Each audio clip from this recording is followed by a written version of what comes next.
Hi everyone, welcome back to my channel technical extra में आज आपका स्वागत करता हूं फ्रेंड।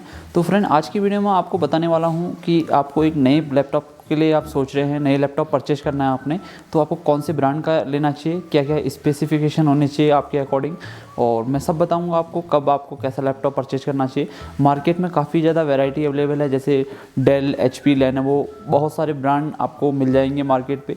और काफ़ी कन्फ्यूजन भी रहता है नए लैपटॉप को लेने के लिए, क्योंकि बहुत सारी अवेलेबिलिटी रहती है, तो उस वजह से हमें पता नहीं होता हमारा यूज़ क्या है। तो मैं आपको बताऊंगा आज कि आपको कौन सा लैपटॉप परचेज करना है, क्या इसकी स्पेसिफिकेशन होनी चाहिए। तो फ्रेंड, हम लोग आ चुके हैं अपने कंप्यूटर स्क्रीन पे। तो सबसे पहले जो कंप्यूटर को आपको परचेज करना है फ्रेंड, सबसे पहले अपना ब्रांड चूज कर लीजिए।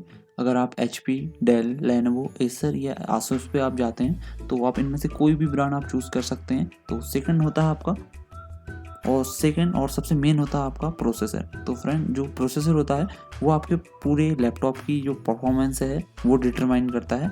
तो आपको इंटेल का ले लेना है प्रोसेसर, और अगर आपका बजट थोड़ा सा डाउन है तो आपको सेलेरॉन प्रोसेसर पे चलना है। और अगर थोड़ा सा आपको मिड रेंज पे, आपको 40 to 50 के रेंज में आपका बजट है, तो आपको i3 पे जाना है। और अगर आपको i5 लेना है तो आपको 50 to 60 के रेंज में जाना पड़ेगा, और 60 to 70 के रेंज में आपको i7 मिलेगा फ्रेंड। तो आपको फ्रेंड इन चारों में से कोई भी प्रोसेसर ले लेना है, और साथ में आपको लेटेस्ट जनरेशन का होना चाहिए, 10th या 11th जनरेशन। अभी के अकॉर्डिंग बात पे हो सकता है इंटेल की और भी नई नई जनरेशन रिलीज हो, तो उसके अकॉर्डिंग आपको लेना है न्यू जनरेशन के साथ जो लेटेस्ट चल रही हो। तो फ्रेंड, आपको एक चीज़ का ध्यान रखना है, जो आपका प्रोसेसर होगा कम से कम आपका 2 गीगाहर्ट्ज़ का होना मैंडेटरी है, अदरवाइज आपका जो सिस्टम है काफ़ी ज़्यादा लैगिंग आएगी। तो सबसे ज़्यादा मेन होता है हमारा प्रोसेसर, तो हमको काफ़ी ज़्यादा ध्यानपूर्वक इसको लेना चाहिए, और आपको कम से कम आपको फ्यूचर पे देखना है कि आप उसका क्या क्या यूज़ करेंगे अपने लैपटॉप में। तो सेकंड होता है फ्रेंड आपका रैम।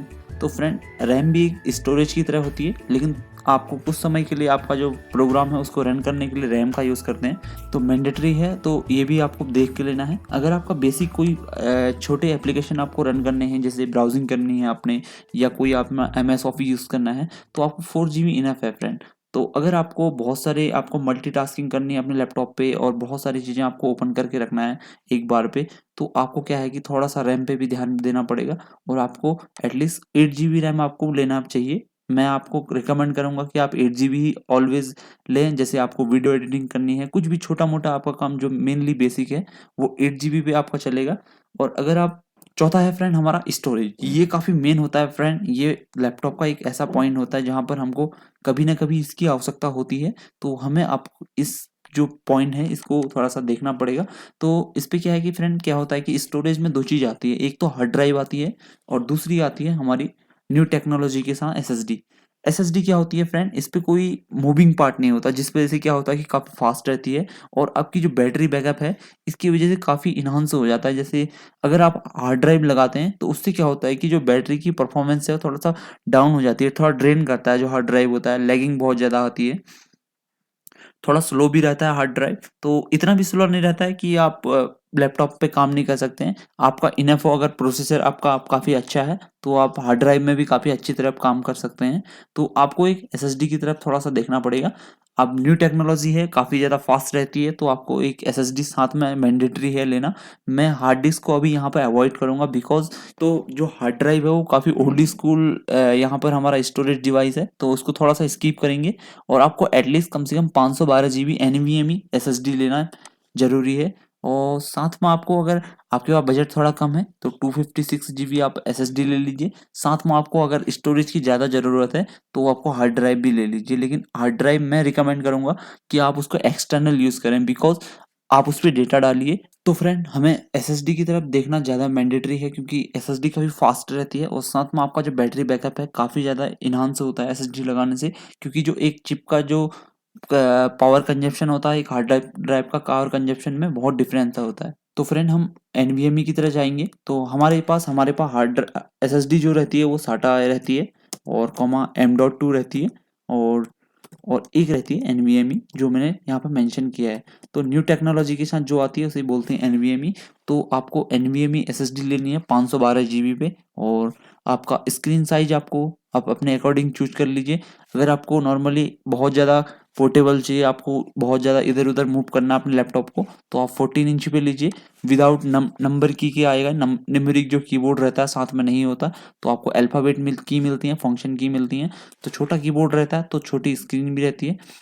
और साथ में मैं आपको एक चीज़ और मेंशन कर दूँ स्क्रीन में, कि जो आपकी जो स्क्रीन का डिस्प्ले होगा, एक तो एक बेज़ल लेस होना चाहिए, क्योंकि जो उसका बॉर्डर साइज़ है एकदम बिल्कुल काफ़ी ज़्यादा बेज़ल लेस होना चाहिए। और साथ में आपको जो और साथ में फ्रेंड लास्ट पे हो जाता है एक बैटरी बैकअप। तो जब भी आप लैपटॉप लें, तो सबसे पहले देखें कि आपका बैटरी का बैकअप कितना है। आप उससे एक बार ज़रूर रिकमेंड करें। अगर आप मेरे से पूछेंगे कि आप बैटरी के रिकमेंड मैं कौन करूँगा, तो मैं आपको रिकमेंड करूँगा एचपी, सबसे बेस्ट है। आपको इनबिल्ट बैटरी मिलती है एचपी के कोई भी लैपटॉप में, नोटबुक सीरीज पे, और काफ़ी अच्छा परफॉर्मेंस देती है एचपी के लैपटॉप पे।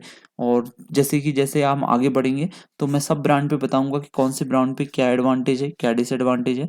एक मैंने रफ आइडिया आपको बता दिया कि आपको प्रोसेसर कौन सा चूज करना है, आपको रैम कौन सी चूज करनी है, स्टोरेज में आपको क्या चूज करना है, स्क्रीन साइज क्या लेना है। तो आप फ्रेंड इन चीज़ों को आप कंसीडर कीजिएगा, और इसी के बेस पे इसी के अकॉर्डिंग आपने मार्केट में जाके आपने देखा है कि आपको आपके लिए कौन सा बेस्ट लैपटॉप है।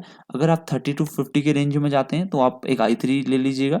साथ में 2 GHz एटलीस्ट उसका स्पीड होना चाहिए, और उसमें 8 GB कम से कम रैम होनी चाहिए, और 256 GB का SSD होना चाहिए। तो आपके लैपटॉप की जो परफॉर्मेंस है ओवरऑल काफ़ी अच्छी होगी, जिससे कि आपको काम करने में बहुत ही ज़्यादा परफॉर्मेंस मिलेगा, और काफ़ी आप इजीली आप काम अपने वर्क को कर सकते हैं। तो फ्रेंड, आज की वीडियो आपको कैसी लगी, तो friend like share and subscribe करना ना भूलिए मेरी वीडियो को। Thank you.